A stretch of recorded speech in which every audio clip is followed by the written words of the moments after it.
The story begins as we see a masked man confronted by a swarm of monsters. He takes them out in an instant, but he says it's not enough, and he still wants more. We cut to a man in a carriage, running away from goblins, but luckily for him, a group of warriors appear, and they are able to deal with the goblins. After their victory, they return to the town, passing by a hungry Fate, who is standing guard at the castle. He notices them, but is disappointed he can never be like them, because he is constantly hungry because of his useless skill, Gluttony. The crowd is amazed as a group of holy knights pass through the town. They are the trio of the Bullied siblings, but we see they are terrible people as one of them kicks away a peasant in their way. They make their way towards the castle, and at the gate, the eldest Raphael gives Fate his pay by throwing it on the ground. As he tries to pick it up, Otto steps on his hand, but his stomach growls at that moment, and Raphael calls him disgusting. The siblings get mad at the growling, thinking it makes it seem like they don't pay him enough. They start beating him up, but he is saved by another holy knight named Roxy, who reminds the siblings of their duty as holy knights to be kind to the citizens they have sworn to protect. The siblings decide to leave, and Roxy helps Fate up. She consoles him by telling him that guarding the gate is honorable, and they are both equal in their job. Roxy takes over guarding the gate, and asks him to tell her if something like this happens again, but Fate says that he is used to it, and he decides to leave. We learn that Fate wants to protect Roxy by keeping a distance, and he doesn't want to get her involved as he fears that Raphael will hurt her too. Fate is encouraged by the bartender to stand up for himself, or he could end up dead like the last guy. On his way home, Fate curses his gluttony skill for still being hungry even though he had a meal. He wishes he could have been born with a more useful skill, and despairs that he can't do anything else, because he can't change how things are. Fate notices thieves jumping over the castle wall, so he hurries over to Roxy to tell her the situation, and she leaves him to take over her position as she runs off to find the thieves. As he waits for Roxy to finish beating up the thieves, one of them runs toward him. His instincts tell him to run, but the thought of Roxy trusting him with her position helps him muster the courage to stay. He prepares himself to fight, and notices that the thief is already injured. He gathers his courage and jumps toward the man, piercing him through his chest, and he suddenly hears a voice telling him that his gluttony skill has been activated, and his stats have been increased. Fate is confused, and the voice further tells him that the skills Identify and Telepathy have been added for him. At the same time, Roxy returns from her fight and is concerned for him, but he notices something strange, because he heard words coming from her, but her mouth didn't move. He reassures her and tells her that she can take credit for his kill, because it would cause problems for him if Raphael found out, so in return, Roxy offers him a job to work for her family. Fate considers his options, and eventually agrees to work for her family. Later that night, Fate notices that all his stats are in the triple digits, and he then realizes that he must have been using telepathy on Roxy earlier. He is still confused about what is going on, but is now confident he can defeat monsters with his improved stats. The following day, Fate goes out to look for a sword. But when the merchant finds out he is poor, he tells him he can only afford the trash swords in the barrel. He looks through the swords using his new Identify skill, and learns that all the swords are useless except one. When Fate examines that sword, he is shocked when it suddenly speaks to him, introducing itself as Greed, and telling Fate to buy him. Upon learning that Greed is knowledgeable about gluttony, he ends up deciding to buy it. We see the Bullied siblings talk about Roxy trying to hire Fate without informing them first, but Raphael feels there is no need to complicate things between them and the Hart's family, because they are both part of the 5 great families that support the kingdom, while noting Fate as being worthless. Raphael heads toward the military district, while his sister wonders what he's going to study, so he tells her his plan to learn how to become immortal. Later on, we see Fate walking with Greed in his hand, and it warns him of something fast approaching. A goblin appears out of nowhere, but Fate is easily able to kill it, which activates his gluttony skill, increasing his stats once again, and the skill strength boost is given to him. Swarms of goblins appear out of nowhere, but Fate remains calm as he cuts them down. After each kill, his gluttony skill is activated, and he ends up killing hundreds. When it's all over, he checks his stats, and is surprised by how much they have increased. Greed points out that Fate must be full, and Fate notices that his stomach hasn't growled at all that day, which has never happened before. Greed says that normally each person has only the skill they are born with, but thanks to gluttony, fate can steal the stats and skills of others, but it's not something that other people can know about. Fate realizes that he must always fight alone, but greed reassures him, saying he is not alone since he is with him. Fate takes all the goblin to get paid, and wonders about all the things he can buy as they enter the town, but is reminded by greed of his maintenance coming first. At that moment, they suddenly run into a man and a young girl who we see asking for help. Fate uses his skill Identify to assess the man's threat level, and finds that he has the skill to hide stats. Fate is suspicious, but says that they can't just ignore a girl's cry for help. They follow the man, and he tells the girl that she'll be sold as a slave to the Holy Knights. Greed warns Fate that the man is tough, so it's his last chance to run away, but Fate says he has finally gained the power he always wanted, and he will use it to protect the weak. We see an old nun speaking to a bunch of orphans, telling them about Holy Laplace, the creator of the world. She reveals that when Laplace left the world, she gifted people special powers known as skills, telling them about the time when there were no skills, and everything was peaceful. A nun barges into the room, saying she can't find a missing orphan. She leaves to continue her search, and the other nun wonders where the girl named Sahara has gone. We learn that the girl who has been kidnapped is Sahara, and as the kidnapper leaves, Fate takes this chance to save her. He rescues the girl, but the kidnapper appears behind him. The kidnapper calls him foolish, telling him that he has no chance of beating him. He wants to take the girl to safety, but is unsure of what to do. Greed advises him to step back, take advantage of the kidnapper's overconfidence, and wait for the right moment to attack. He tries to flee with Sahara, but they eventually reach a dead end. Fate launches a surprise attack, and as the man prepares to use his skill, Greed instructs Fate to strike him head-on. Fate charges at the man, delivering a decisive blow. Fate orders the man to tell him everything, but he refuses, so Fate proceeds to torture him, and he eventually tells Fate that he was ordered by Hato to kidnap Sahara. Fate takes Sahara to get some food after hearing her stomach growl, and he takes her back to the orphanage. He is surprised to hear Sahara's gratitude, because it's the first time someone thanked him. He approaches Sahara and gives her advice, the same words his father had told him in the past, but he had been unable to understand them up until now. No matter how hard things get, if you can laugh them off, one day you will find happiness. On the way back, Greed congratulates Fate on learning his first technical skill, the one-handed sword technique. A secret technique that allows him to attack twice in a single strike. Fate thinks he got lucky against the kidnapper, and he is determined to get stronger, so that he can win without relying on luck. The following day, Fate arrives at the Hart family estate, where Roxy greets him at the gate, and he is taken aback by her appearance. She takes him to the grave of her recently deceased father, revealing that he was killed 5 days ago in Gallia. Gallia is a continent dominated by monsters, and it's the duty of Holy Knights to keep them in check. Roxy explains that this duty fell to the Hart family this year, but unfortunately, a divine dragon came out of a 1,000-year solitude, wiping out the group led by her father. She tells him that she is currently the head of the house, and she is looking forward to working with him. As they are about to shake hands, Fate remembers that his telepathy will be activated, so he points towards a random person. We meet the chief mate Haru, who reminds Fate to conduct himself as a servant of the Hart family. A week goes by, as Fate continues to work in the Hart estate. He's talking with the other servants, when his stomach starts to growl, shocking the other servants, because they just ate lunch. He is called to meet Roxy, but his stomach continues to growl, and even Fate is confused by what is happening. Roxy tries to have a conversation with him, but he keeps thinking about why he's so hungry. Roxy snaps him out of it, and the two relate over their dead fathers, because they were both killed by monsters.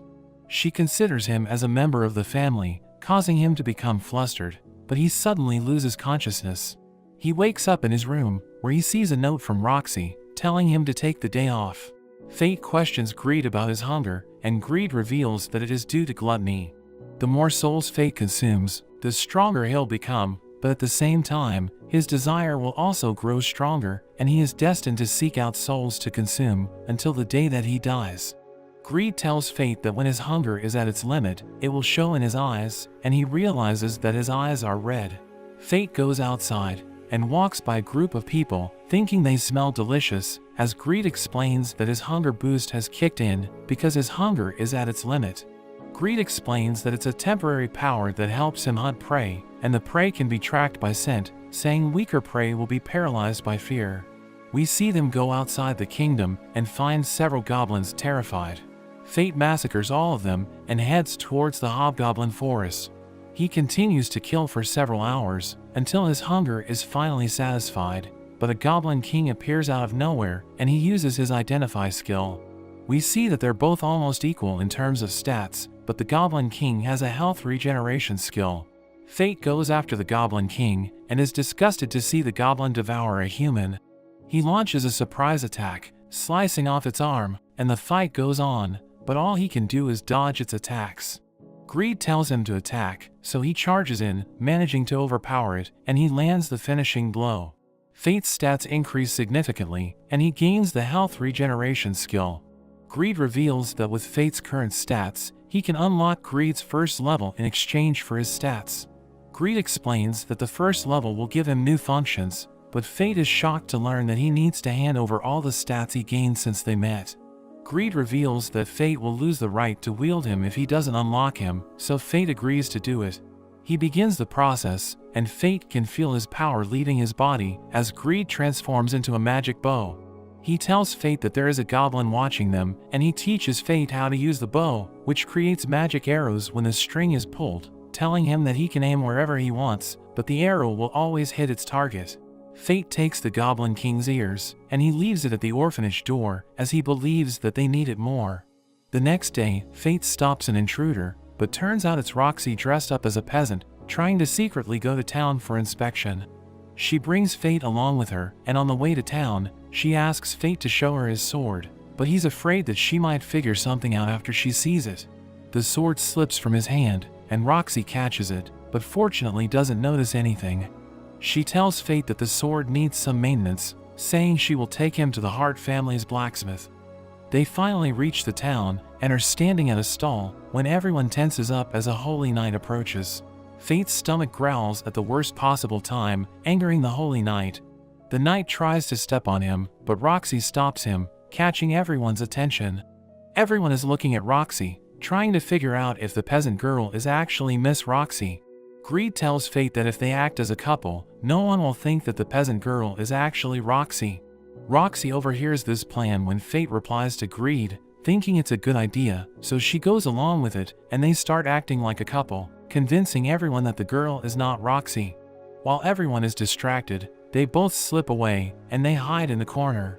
Fate hears her thoughts, as she thinks about how her heart is racing, because this is the first time she has locked arms with a boy. Roxy decides that they need to keep moving, and they overhear people talking about all the dead goblins that were recently found.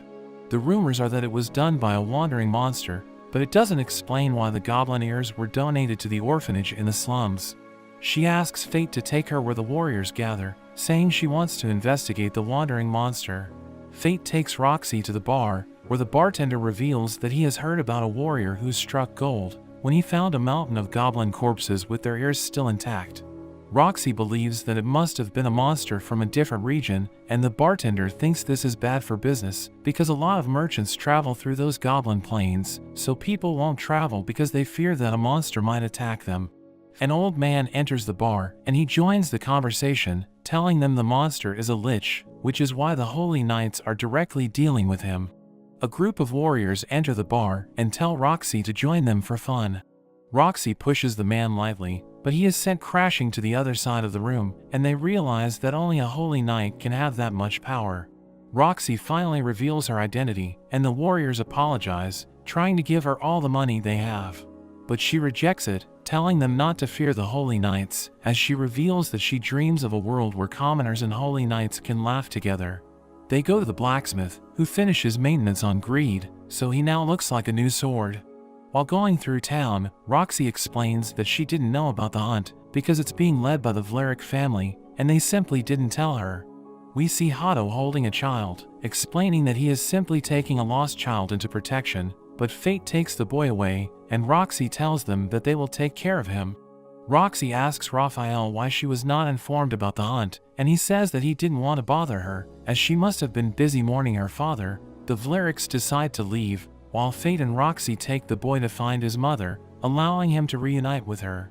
After returning home, Fate asks Greed for a way to hunt monsters without Roxy finding out, and the next day, Greed tells him to buy a mask with perception warping magic, which will make him look different to whoever sees him. We see that Raphael has gathered the knights in a dark room, and they discuss the excursion to Gallia. Sometime later, a group of warriors find more dead goblins, and they look up to find a lich standing on a mountain of corpses. The terrified warriors call it a corpse, and they run away, as we see Fate enjoy the nickname given to him.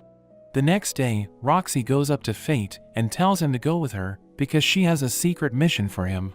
They both get in a carriage and pass through the Hart family's vineyard to arrive at their destination, where Roxy's mother Aisha is standing at the door. Roxy introduces Fate as a servant she recently hired, and Aisha asks Fate if he likes Roxy, causing them to become flustered. But Aisha explains that she wants to know his opinion of Roxy as a boss, and Fate says that he would like to serve her until the end of his life, causing Roxy to be stunned. We see Fate helping the other servants harvest the grapes, and they tell him how the lords have personally helped cultivate this land for generations, and everyone is proud that they can help the lords. A servant reveals that it's time for hunting as well, because monsters called kobold appear during the harvest season, looking for food. Fate's stomach starts growling, as Greed explains that gluttony requires various kinds of souls, and goblins alone won't satisfy his growing hunger. On his way home, Fate sees a mysterious girl with a massive axe. As she passes by, Fate is shocked to see she has the same eyes as him. He tries to check her stats, but it doesn't work. The girl checks him out and mentions she is too early. Fate wonders what she's talking about, but she just tells him that he can have the kobolds, and declares that he now owes her, telling him that they will meet again. Roxy catches up, and she points out that the girl is a Gallian. We learn that Gallia was a great military power for 1,000 years ago, but with the rise in monsters, their nation eventually collapsed, and most of their people were killed, so she is surprised to see a survivor. As the two head back, Fate wonders if Roxy will really be okay hunting the monsters on her own, but she assures him that the other warriors will be with her, and it's her duty as a holy knight. The next day, we see everyone hiding as they prepare to hunt the kobolds, but they're all shocked when a massive monster suddenly appears. Fate's mouth waters seeing it, but Greed knows this is a problem, because Fate is almost in a starvation state, and Fate worries about Roxy seeing him. He checks the monster's stats, and we see it's at level 50 with insanely high stats. It's known as a crowned beast, and Greed explains that it's a monster born from accumulated aggression. They return to the village, and everyone panics because they don't think that they stand a chance, but Roxy manages to calm them down, assuring them that she will slay it, and she tells the warriors they will go back the next day. Greed notes that they don't stand a chance, and Fate refuses to let Roxy die, so he heads back by himself later that night. He sees there are kobolds around the crowned beast, and Greed wonders what he plans to do. He starts attacking with his bow form, taking some of them out as he absorbs their stats with his gluttony. He tries shooting at the crowned beast, but it just blocks it using one of the soldiers. Fate gets closer with his sword, taking out even more of the kobolds. We see his stats have significantly increased, and he thinks he can now take out the boss with his bow, but the beast is able to catch his arrow. He prepares to fight it with his sword, but the beast suddenly uses a skill that blasts him with a shock wave. Fate is knocked out, and a kobold comes to finish him off. However, it suddenly gets cut, and we see Fate was just pretending to be unconscious. Fate takes out another kobold, absorbing its stats, and Greed notes that he should be able to use his first level hidden art. It will cost 10% of his current stats, but it should allow him to defeat the boss. Fate accepts the conditions, and his bow gets an upgrade. He fires a powerful shot at the beast, wiping it out in a single hit, and Fate thinks it might have been overkill. His gluttony skill is activated, but it causes him tremendous pain. He wonders what's going on, and Greed tells him it's because it's the first time he has devoured a soul of higher quality, but Greed tells him he must bear the pain no matter what, or else he will lose control, and it will be even worse than his starvation state. Fate tries to hold it in, but the pain is unbearable, and he screams in agony. The next day, the warriors arrive at the aftermath of the massacre, and wonder if it was done by magic arrows. Roxy is also there, and she wonders who could be strong enough to do this much damage. A few moments later, We see that Fate is fine, as Roxy goes on to tell Aisha about what she saw. She remembers the mysterious girl they saw the other day, and thinks that she must have been the one that killed all those monsters. Roxy tells Fate that she is ready to return to the capital, and Aisha notices how happy Roxy looks when she is talking to him. After some time, Aisha speaks to him, telling him to always support Roxy and take care of her. She tells him that he doesn't need to hold prestige or authority, because what matters is his desire to help Roxy. She doesn't have much time left, so she asks Fate to take care of Roxy in her place, and to think about it carefully. On the way home, he thinks about what Aisha said, and believes that he is not worthy of the task, as he is hiding such an important thing from Roxy. That evening, Fate is shocked to see that his eyes are still red, even though he has slaughtered a bunch of goblins. Greed explains that the goblins won't be able to satisfy his hunger anymore, and he must find stronger souls before he loses control. Sometime later, Fate is sitting in a bar and decides that he is not worthy of standing by Roxy because he is hiding things from her. The old man walks in and complains about how Hado is joining the Lich Hunt. He clearly hates Hado and wishes that he is sent on the Gallia expedition so that he can end up as monster food. This shocks Fate because he can't believe that they're planning another expedition so soon, considering that Roxy's father just passed away, and we see that Roxy has been chosen as Hado's replacement. A few moments later, we see Roxy at her father's grave, telling him that she has been chosen for the Gallia expedition. Fate arrives, imploring her not to go, but Roxy tells him that she has already decided that she will go. Meanwhile, we see that the Vleriks are celebrating, because they will soon be able to get rid of Roxy. The two other siblings leave the rest to Hado, as they are about to leave for a place called Tenburn. Hado asks Raphael to tell him the secret involving immortality, but Raphael just tells him that he must successfully deal with the Lich. We see Fate standing in the middle of the plains, thinking about how he can't interfere with official matters, but he decides that he can't let the Holy Knights continue to treat people like trash. Hado arrives with his men, and orders them to attack Fate, but he easily deals with them as Hado watches on in horror. The others run away in fear, and Hado prepares to take him on, saying he won't let Corpse make a fool of him. Fate removes his mask, revealing his identity, and Hado wonders how a nobody like him can be so powerful. Hado takes pride in his status as a holy knight, but Fate challenges him to display his powers. Fate asks Greed if he can shatter a holy sword, and Greed says that it shouldn't be a problem, telling Fate to swing as hard as he can. Hado tries to attack with Holy Light, but Fate suddenly appears behind him. He takes a swing, but Fate destroys the holy sword, and he challenges Hado to take the broken half. Hado tries to step back, but he falls to the ground, and Fate picks him up, saying he needs to be taught a lesson. Fate smashes him against the trees, destroying multiple trees, and he starts begging for his life. But Fate throws him high into the air, and he equips the upgraded bow, firing a powerful arrow towards Hado and leaving a hole in the clouds. Hado falls to the ground, and he wonders why Fate didn't kill him. Fate says that he still has questions for him, and Hado thinks that this is about Roxy, so he reveals that she volunteered for the Gallia expedition herself, begging Fate to spare him as he promises to cancel the expedition. Fate explains that this isn't for Roxy, but for his own revenge, and he delivers the finishing blow. The Gluttony skill activates again, giving Fate the Holy Sword technique, which is required for a person to become a Holy Knight. Greed tells Fate that he can now be considered as a Holy Knight, but he knows that no one in the capital would accept that, saying he doesn't want to be one anyway. Greed tells him that he can now unlock the second level in exchange for all of his stats. Fate agrees to do it, and Greed proceeds with the upgrade, revealing the new form, which is a scythe that can cut through anything. The next day, Roxy is about to leave for the expedition, and everyone is there to see her off. They are all sad, but Roxy consoles them, saying 3 years isn't a long time, and she makes her way to Fate, and they bid each other farewell. Haru gives Fate the recommendation letter left by Roxy so that he can seek employment at a lord's manor. But Fate rejects the letter, telling Haru that he will be living as a warrior from now on. That night, we learn that Fate actually plans to go to Gallia to support Roxy. As Fate is leaving the capital, we see a girl watching him, saying things are shaping up nicely. Sometime later, Roxy gives a speech to all the troops in the expedition, telling everyone that they must do their best to destroy the divine dragon, which has woken up from its slumber.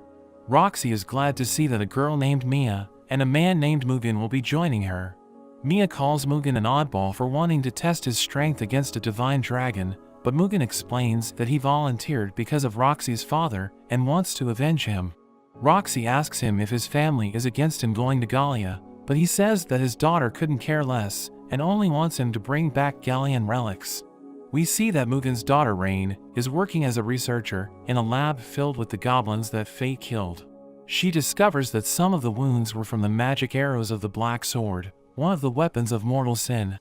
We learn that the weapons of mortal sin are made of a special material, which can manipulate magic power at a high level, and Rain thinks that they can expand the possibility spectrum for skills, saying she wants to see one of these weapons. Fate arrives at the merchant city of Tetra, and he reveals that he's been there before. He discovers that the carriage for Gallia will not be leaving till the next day, so Fate decides to gather intel for now. At the bar, he sees a man asking a group of warriors for their help, but they tell him that the money he is offering is not enough, and they start bullying him. Fate beats them up, forcing them to leave, and he greets the man, who turns out to be his old friend named Set. In a flashback, we learn that when Fate was younger, he was bullied because his stomach was always growling, and he had a good relationship with his father, before he was eventually killed by the monsters. Fate's father was a warrior with the spear technique, and this is why the village chief kept him around. After his death, no one was willing to take care of Fate, and he was driven out of the village upon the village chief's command. Back in the present, Set begs Fate to help him, but Fate doesn't seem to care, because Set is the son of the village chief. He agrees to help only because Gluttony needs to be fed, and the monsters attacking the village would be perfect for him. They arrive at the village, but the village chief is disappointed, because Set brought back the once exiled weakling. Set tries to vouch for Fate's strength after having seen him defeat the other warriors, but the chief doesn't believe any of it. The villagers reveal that screams were heard from a nearby forest, thinking the monsters are getting close, and the chief suggests sacrificing Fate to buy them some time.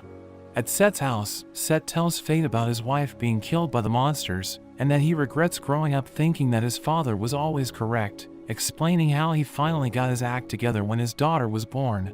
He informs Fate that the monsters first showed up around a month ago, and according to the eyewitnesses, the monsters can fly. The villagers have never seen anything like it before, so they decided to hire warriors to deal with them. Fate's stomach starts growling, so Set prepares to get him some food. Greed tells Fate that the monsters they are dealing with are gargoyles, who start by doing probing attacks to see how the humans react, and when the time is right, the entire pack attacks in a swarm.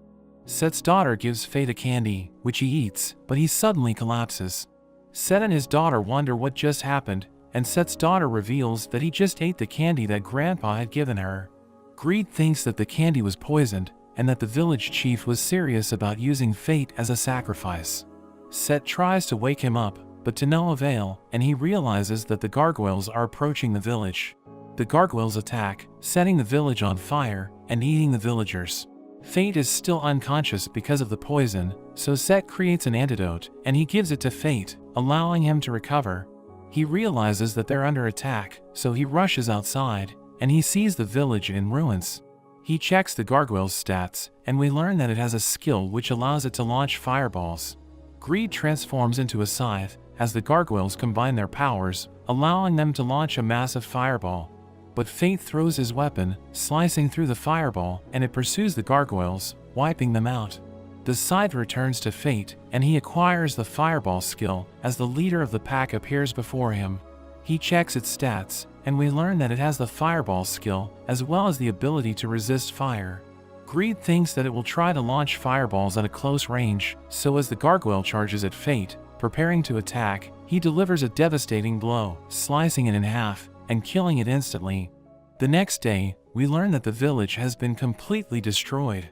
Fate uses his Identify skill, revealing that the soil isn't healthy, so crops won't grow in that area. Set wonders why Fate chose to be a warrior, because he can earn a living with his Identify skill, but he tells Set that he has no choice but to fight. Set tells Fate to hit him, because he feels guilty for what he did, so Fate tries to punch him lightly, but he gets knocked down, as Fate realizes that he has become too strong. He tells Set to look after his daughter, and they bid each other farewell. We see Fate riding a carriage, as a man tells him to stay alert, because he is being paid to protect the carriage. A group of bandits block their path, causing the man to panic as he begs Fate to protect him. The bandits prepare to attack, but they are suddenly blown away as the mysterious girl appears, telling Fate that he owes her for the kobolds. The man allows her to ride the carriage, but as she enters it, the carriage tips over. She tells her weapon Sloth to return to normal, and this fixes the problem as Fate realizes that she can change the weight of her weapon. While in the carriage, the girl reveals that she knows about Fate's skill because she isn't so different, revealing that she also has a skill of deadly sin. She introduces herself as Mine of Wrath, and her stomach starts growling, so he gives her food, but she eats all of it, leaving nothing for him to eat. They arrive at the town of Lancaster, where we see a girl entering the gate, but she is greeted by ghosts, so she screams for help. A man named Rudolph arrives, defeating the ghosts and introducing himself as the Lord of Lancaster, grabbing the girl's attention. Fate learns that the expedition led by Roxy will be arriving in the town, and he is about to be paid for his services, but Mine takes it, saying she defeated the bandits. She suddenly falls asleep, so Fate carries her around the town as he notices that everyone has symbols on their necks. Greed thinks that the symbols represent the social classes, thinking the people must really love Rudolph because they allowed him to place symbols on their necks. But we see him executing his men because they have failed in their duty to convey his family's greatness, and we learn that the people are obeying him because they don't want to die by his hands. Fate arrives at a hotel where Greed reveals that he knows Mine, and that Sloth is also a weapon of mortal sin. He reveals that the skills of deadly sin were born by defying the divine laws, and that Gluttony has the potential to overturn the divine system of leveling because of its ability to consume souls. Fate notes that he can't satiate his hunger, seeing it as punishment for consuming souls, and he wonders why he was given the skill of Gluttony, revealing that he hates it because he has to keep killing just to survive. Greed warns him not to let his emotions disturb him because Gluttony could take over if his mind is weak, revealing that the trick to controlling his hunger is to sustain a state of near starvation. While going on a hunt, Greed advises Fate not to satisfy Gluttony at once and slowly get his fill.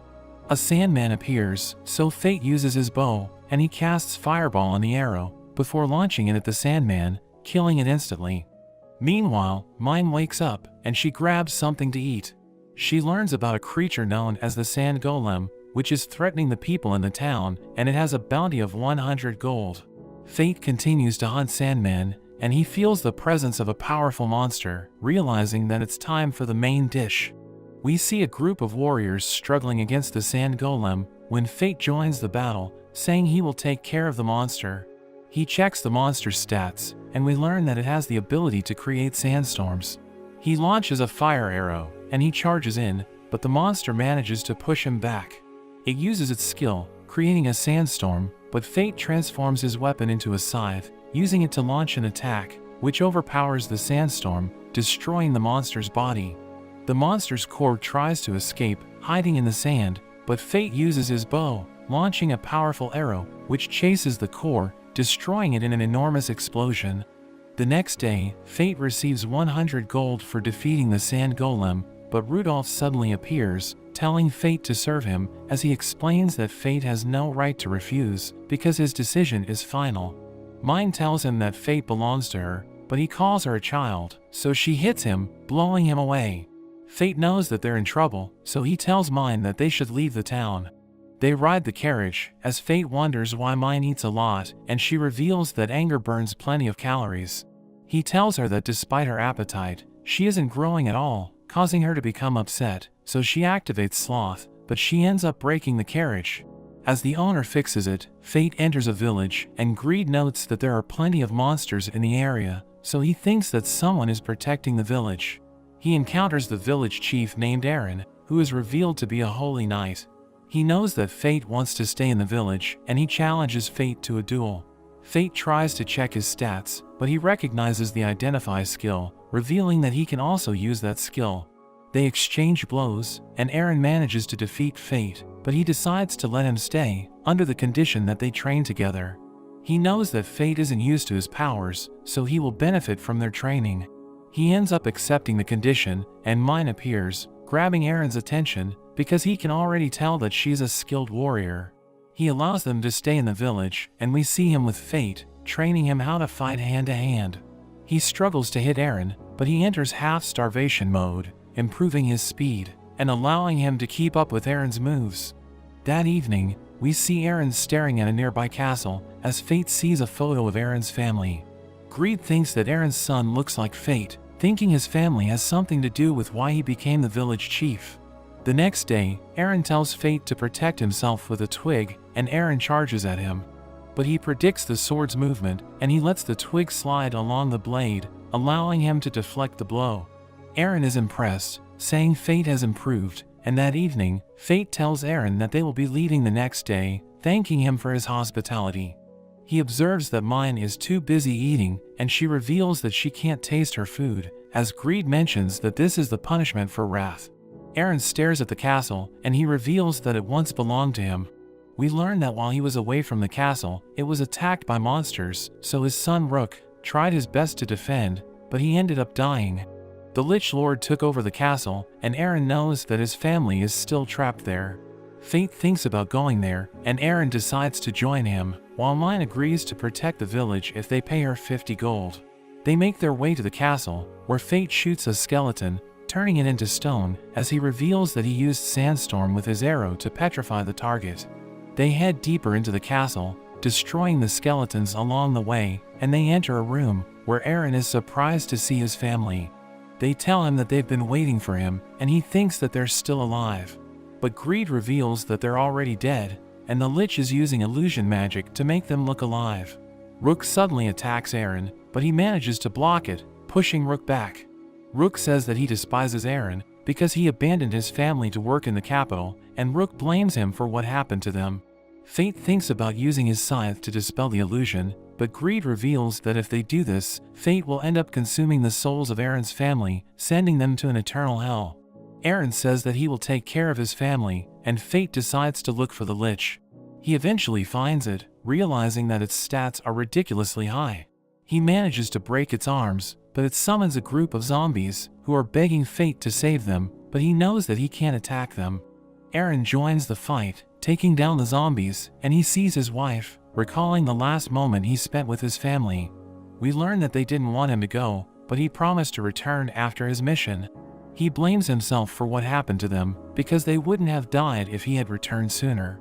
But he is determined to put their souls to rest, and he uses the Grand Cross skill, releasing a flash of holy light, but it isn't strong enough to defeat the Lich. Fate sees Rook's sword, and he decides to use it, combining his powers with Eren. They use the Grand Cross skill, creating a massive flash of light, which instantly kills the Lich, freeing the souls in the castle. Eren's family appears before him, and they tell him not to blame himself for what happened, telling him that he was able to save them in the end. He asks for forgiveness, saying they are more important than his duties, but they tell him that he should continue to serve the people. He promises to make them proud, and he gives Rook a souvenir, before they finally rest in peace. The souls in the castle disappear, but the Lich's core tries to ruin the moment, so Fate destroys it, allowing him to consume the Lich. Later that evening, we learn that Eren has broken his level limit, thinking it's because he was fighting with Fate. Greed reveals that Eren was able to do this because he opened his heart to Fate, who has a skill of deadly sin. They return to the village, where Eren pays Mine for her services. She mentions that she needs money to rebuild her village, saying money doesn't lie, and Fate will understand what she means after he grows older. Eren reveals that he saw her 50 years ago, and that she was already a perfect warrior, but her appearance hasn't changed at all. She tells him that he might be able to reach her level after he trains for 1,000 years, but she knows that he won't be able to live that long, because he's only human, saying she is a ghost who isn't allowed to die. Eren observes that Fate's eyes have returned to normal, and he mentions that he needs to keep killing monsters, so that his eyes won't turn red. Eren seems to know about Gluttony, telling him to return to the village after his quest, because there is something he needs to know. Meanwhile, the Vlerick family acquires an artifact known as the Philosopher's Stone, which has the power to cure anything, and Raphael's sister thinks that they are closer to achieving immortality. A servant delivers a report, telling them that Hato was killed by Corpse. The servant mentions that Corpse isn't a monster, but a warrior, and Raphael wonders who he is, wanting to avenge his fallen brother. Fate and Mine continue on together, and Fate comments on her constant eating once again, but she shares some with him and she takes a nap on his lap. He tries asking Greed about her, but he still refuses to tell him anything, saying he will need to find out for himself. Meanwhile, Roxy's group arrives at Aaron's castle, and they are amazed that the lich occupying the castle was defeated. Aaron greets them, and Mugen pays his respects. Roxy is about to introduce herself, but Aaron reveals he knew her parents, and he was the one that actually named her. They ask him about how he defeated the lich, and he admits that he had some help. Roxy asks for their name, but we see Fate asked Aaron to keep his identity a secret, so he says he's unable to tell her. Aaron can tell they are headed for Gallia, so he offers to give Roxy some training as her godfather. Fate and Mine arrive at a ruin, wondering where they are, and Mine reveals this is where she was born. They come across a huge cocoon, and Greed notes that it's a chimera, a weapon which was created in Gallia long ago by patching different monsters together. Fate checks its stats, and we see they are absolutely insane, but Mine thinks they have a chance since it's still an infant. She tells him it's time for him to return the favor, revealing that it can't die as long as its soul is intact, and Fate realizes she wants him to use his Gluttony skill to eat its soul. Mine launches an attack on the cocoon, revealing the chimera, but we see there's a girl at its core. Fate doesn't want to eat her soul, but Mine tells him it's just a monster using a human's skin. The chimera launches an attack, creating a wave of lava, but Mine manages to stop it. She cuts off one of the chimera's arms, and Fate shoots it with his petrifying arrows, but it seems to have no effect, and the chimera's arm also regenerates. Fate wonders what they should do, and Mine continues her attack. Fate notices she's even stronger than before, and Greed notes that the more she swings Sloth around, the stronger and heavier it gets, but it becomes harder to control. However, it's not enough, and the creature starts to evolve. Mine tells Fate to get back, but this reminds him of Roxy, and he thinks he's being saved once again. He refuses to just sit back, and he decides to use his half-starvation mode. Mine warns him it's dangerous, but he continues to use the power. He sacrifices 10% of his stats to shoot an upgraded petrification shot, and Mine activates Sloth, knocking down the chimera, but it suddenly uses a barrier skill to protect itself, and Fate switches to his scythe to cut through. The barrier pushes him back, but Greed tells him to aim for the flow of mana. He manages to shatter the barrier, and the girl cries in pain. The chimera starts to fly away, and it seems Fate is reaching his limit. Mine tells him to get on her axe, and she launches him up into the sky. Greed tells him he can now use the second stage of his ultimate at the cost of 20% of his stats, and Fate agrees, upgrading his scythe. But as he gets closer to it, the chimera traps him in its barrier, preparing to burn them both up. But Fate delivers the finishing blow, stabbing the girl, but this triggers his telepathy skill. We see the girl's past, and it seems like she knew Mine. Fate's Gluttony skill activates, but he just feels her loneliness, instead of his usual excitement, and Greed says it's because she was one of his kin. We see Mine at the girl's grave, and Fate asks her how she knew the girl. Mine says it was a long time ago, but she knows that she must take them out once they become a chimera, or else they will just cause more suffering for others. Fate thinks it could happen to him, so he asks Mine to kill him if he's ever no longer himself. Mine hugs him, but she agrees with his request. Fate prepares to head for Babylon, but Mine intends to rebuild her village. She gets the feeling he'll be dead before they meet again, and we learn Fate unlocked Greed's new form, which is a magic shield. She calls him dumb for resetting his stats in such a place, and Fate begs her to help him hunt so he can regain his stats. They end up splitting up, and Fate makes it to the city of Babylon, the fortress that separates the kingdom from Gallia. Fate looks for the gate, and Greed tells him he's going the wrong way, revealing he once visited with his previous wielder. Fate asks about them, and we learn they also had a deadly sense skill, but they didn't survive for very long. When they get inside the city, Fate can't believe how expensive things are compared to the capital, but there's suddenly an announcement that the new lord has arrived, and the people are excited to see Roxy, but Fate suddenly notices a strange presence, and it seems they are after Roxy's life. We learn that there are criminals gathering at the city of Babylon because their crimes would be forgiven if they prove their strength. Fate thinks that the soldiers need all the help they can get, so he believes that this is the perfect place for him. We cut to Roxy, as she meets the Holy Knight Alistair, who is the officer in charge of Babylon. He reveals he was there when her father was killed, saying he feels guilty for failing to protect him. But she tells him not to worry, saying she is going to help him fight the monsters, and they agree to work together. Meanwhile, Fate notices a scabbard, and Greed tells him to buy it. He meets the shopkeeper Jade, and he inquires about the item. But Jade tells him that it's only there for display, saying he can create one for Fate's sword.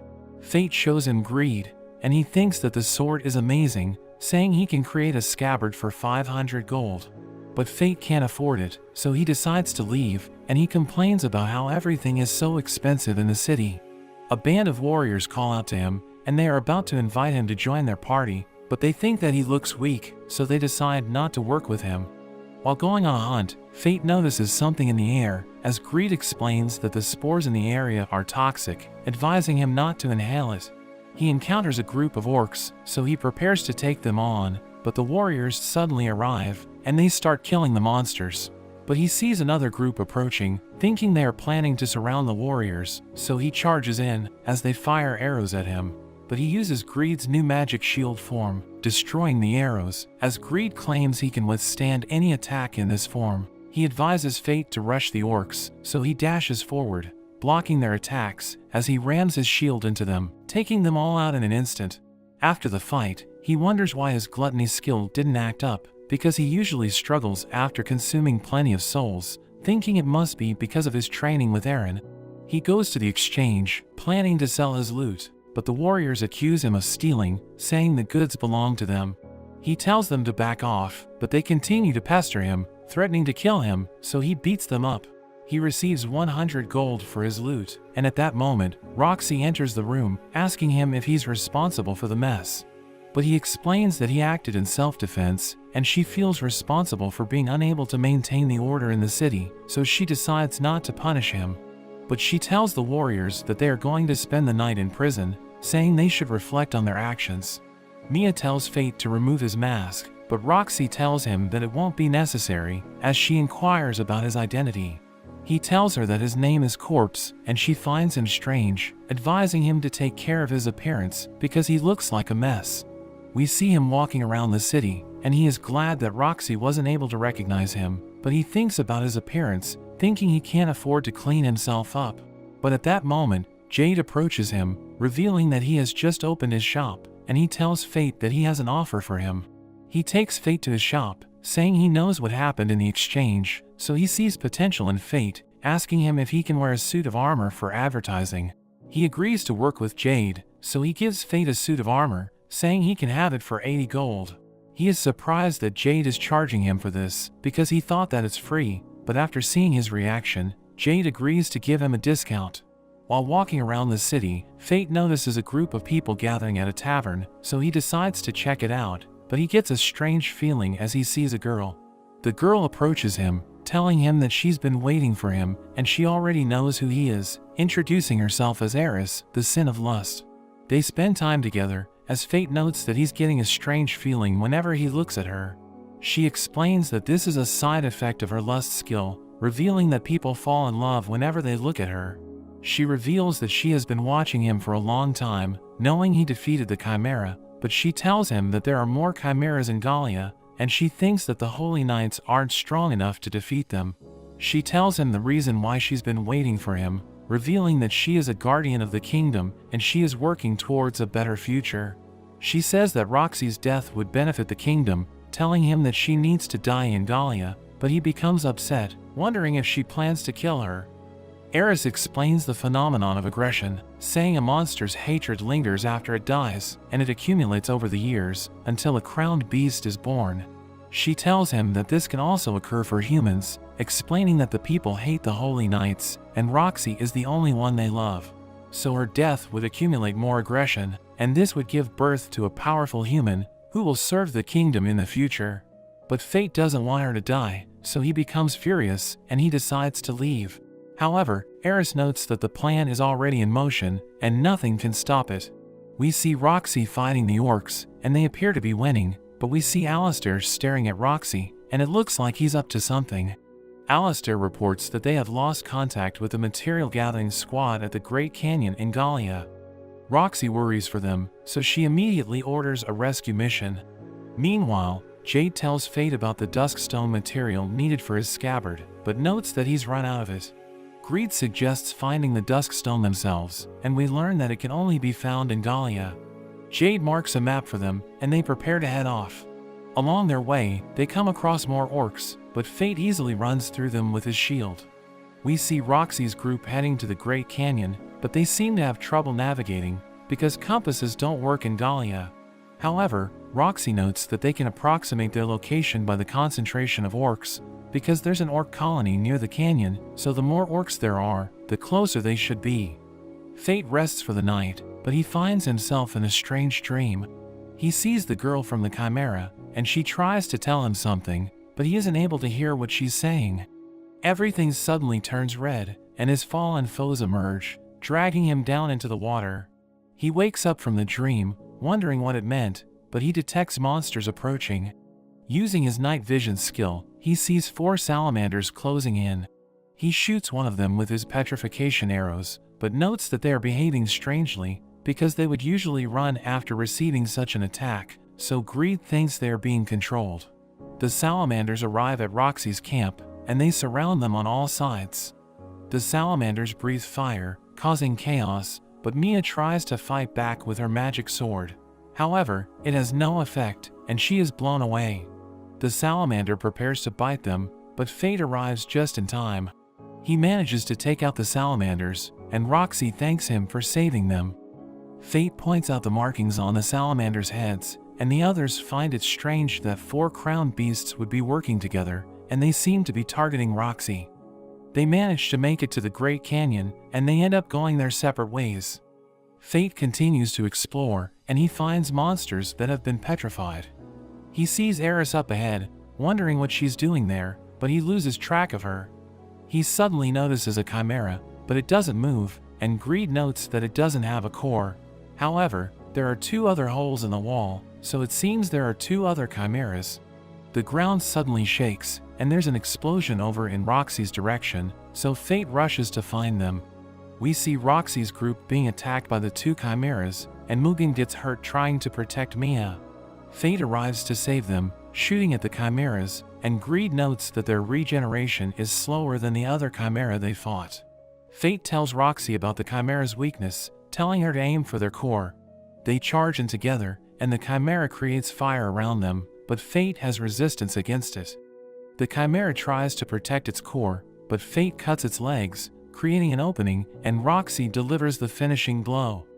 There's one more left, but it suddenly jumps up into the sky. They prepare to attack it as it lands, but it ends up causing the ground to split. Fate and Roxy fall through, but Fate grabs onto Roxy to protect her with his body. When Fate wakes up, he sees how far they fell, and he starts to panic when he notices his mask is gone. Roxy wakes up, but he manages to find his mask. He uses his fire magic to light up the area, and he asks if she managed to find her lost squad, but she tells him she couldn't save them. She asks how he knows so much about the chimeras, and he tells her that a Gallian told him about them. Roxy deduces that it was mine, and mentions the rumors that she was traveling with a man wearing a skull mask. Fate admits it was him, and Roxy is pleased she guessed correctly.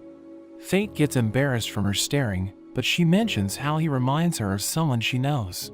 She thinks about him, hoping he is happy, and Fate calls the person she's thinking about Lucky. However, his gluttony starts acting up as one of his eyes turn red. He doesn't want Roxy to see him like this, so he runs away, and he senses that the chimera is nearby. The chimera emerges, but using his scythe, he attacks its core while thinking about the way Roxy would look at him.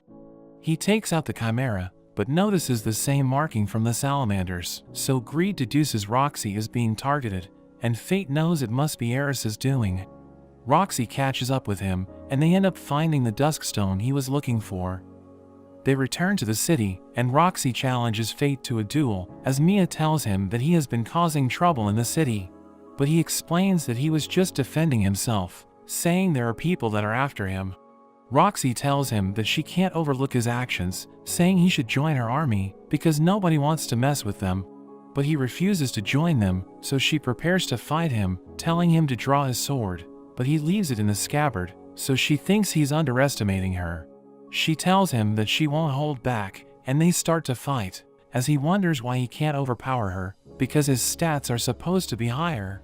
He realizes that her technique is superior, and she manages to land a hit, leaving a crack on his mask. She threatens to expose him if he doesn't fight seriously, so he unleashes the power of his scabbard. Everyone recognizes it as a holy sword skill, as he explains that the scabbard is made from dusk stone, and it improves his holy sword techniques.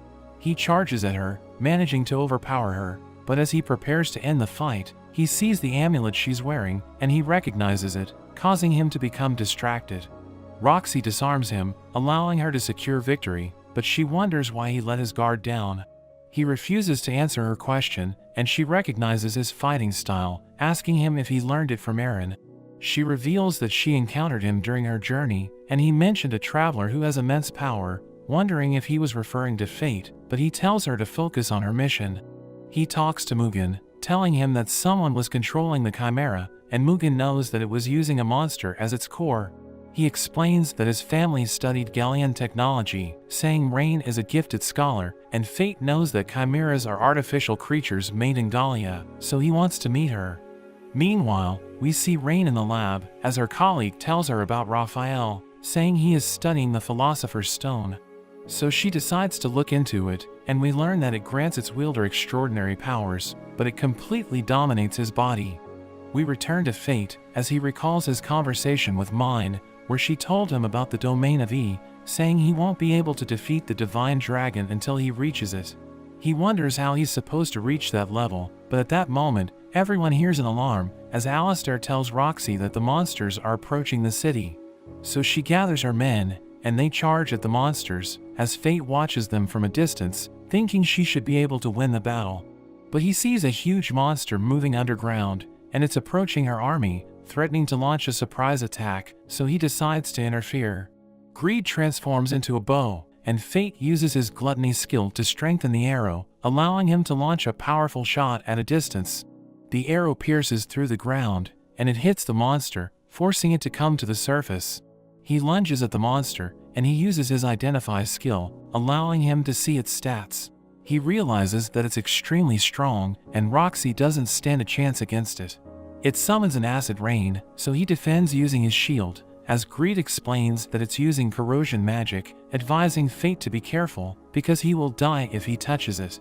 So he decides to use his magic bow, and he fires a powerful arrow, causing an explosion, but the monster disappears, and it tries to escape. He realizes that it survived by splitting its body, and it's heading for Roxy, so he chases after it, but it uses smaller copies to attack him.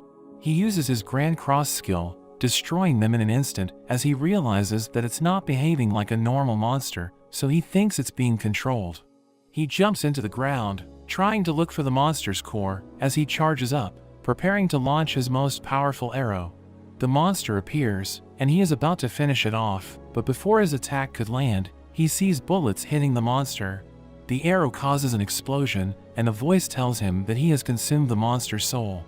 But it's still alive, so he becomes confused, wondering how it can survive without its soul. He sees a masked man watching him, so Fate lunges at him, as Greed sees the weapon he's using, recognizing it as the mortal sin, envy. The monster surrounds Fate, as Greed explains that it was hit by a magic bullet, which activated its hidden power, allowing it to create copies of its soul. It attacks him, trying to melt his body, but he consumes the monster instead, revealing that he has found a way to counter its corrosion magic. He shoots the man, but a barrier protects him, as Greed explains that Fate's stats have reached the limit, saying he will need to reach the domain of E to go any further. But he's still no match for the man, because he is already at that level. Fate charges in, and the man blocks his attack, pushing him away.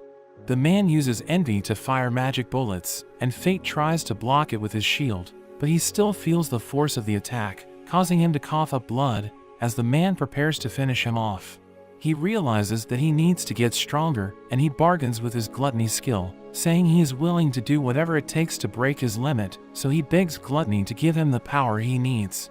He reaches the domain of E, and he attacks the man, forcing him to retreat as he summons monsters to attack Fate. But he tells them not to interfere, and he's able to run right past. He continues to pursue the man, dodging his magic bullets and creating a smokescreen to obscure his vision. Fate appears behind him, destroying his mask and revealing his identity. We see that it's Alistair, but he isn't bothered by the setback, and he plays a flute, causing the divine dragon to appear. It makes its way to Roxy, so Fate rushes to get to her, but Alistair tries to stop him. Meanwhile, we see Roxy's army fighting the monsters as the divine dragon appears. Mugen orders everyone to retreat as it approaches Roxy, firing a powerful energy beam which blows everyone away. But Fate protects her with his shield, and the force of the attack causes his mask to break as he realizes that he can no longer hide his secret. Roxy is surprised to see him, and she is shocked as she looks at his eyes. He apologizes for lying to her, but tells her to retreat while he buys time. He goes to confront the dragon, using his Grand Cross skill, and he manages to hold it in a prison. Alistair shoots at him, and the two start fighting once again, but Fate seems to struggle. Alistair notes that he's using too much power maintaining his skill, so he doesn't stand a chance. Fate fails to land a hit, and Alistair cuts off his arm. Alistair prepares to finish him off, but he suddenly gets stabbed from behind, as Fate reveals he used illusion magic, and he cuts Alistair down. His Gluttony skill activates, and he suddenly finds himself surrounded by white. He sees the girl from Mind's memory again, and she introduces herself as Luna. She thanks him for killing her, but apologizes as the floor cracks, saying she can no longer hold on. Fate realizes that she was the one stopping his gluttony from going berserk, and she warns him that if he devours the divine dragon, he will lose himself. The floor crumbles, but Fate is caught by Greed. Fate is shocked to see him, but Greed tells him they need to leave. He thanks Luna for her warning, but resolves himself to defeat the dragon. They make it back outside, but the dragon breaks free from his skill. Greed wonders what he will do with only one arm, but Fate suddenly throws him. Fate charges in, punching the dragon, and he proceeds to cut it up. As the dragon falls down, it fires an energy blast at him, but he boosts his stats using his overload skill, cutting through the blast and splitting the dragon in half. The dragon falls through the ground, and Fate's gluttony devours the soul. He feels an intense pain, and he's about to go berserk, but he sacrifices all his stats to unlock Greed's final form, to prevent himself from causing damage. Mind appears, noting that he has let his skill consume him, and Fate asks her to finish him off. She prepares to keep their promise, but Roxy suddenly saves him. He tells her not to look at him, but she cries for him, saying she doesn't care what kind of power he has, and that she likes him for who he is, telling him not to die. He strangely feels his gluttony calming down, and Roxy tells him to go back with her. He's relieved she accepts him after learning the truth, and he collapses in her lap. When Fate wakes up, he finds himself back in the city. He's visited by Eris and Mine, who tell him he's been asleep for a whole week. Eris hands him Greed, and Fate notes how dirty he is. Eris mentions how Mine forgot to bring Greed back, but she notes she was busy dealing with envy, revealing it has the power to mind control, and that Alistair was being manipulated.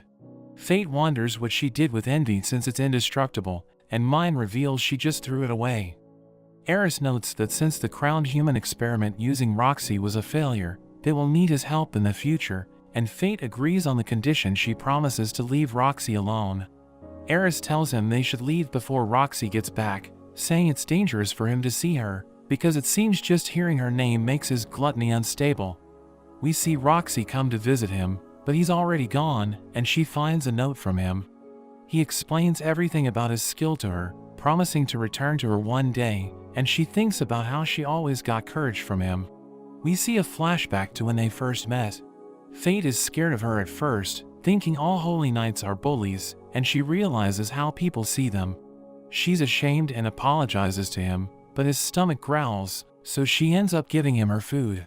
He's glad he was able to meet a good holy knight, and she's able to be proud of herself.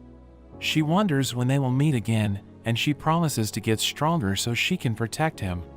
We see Fate using Greed's new staff form, and he's able to restore his arm. Eris and Mine go their separate ways, and fate sets off with greed to find a way to control his gluttony. But that's where this video ends. Remember to like and subscribe to the channel. Thanks for watching, and I'll see you next time.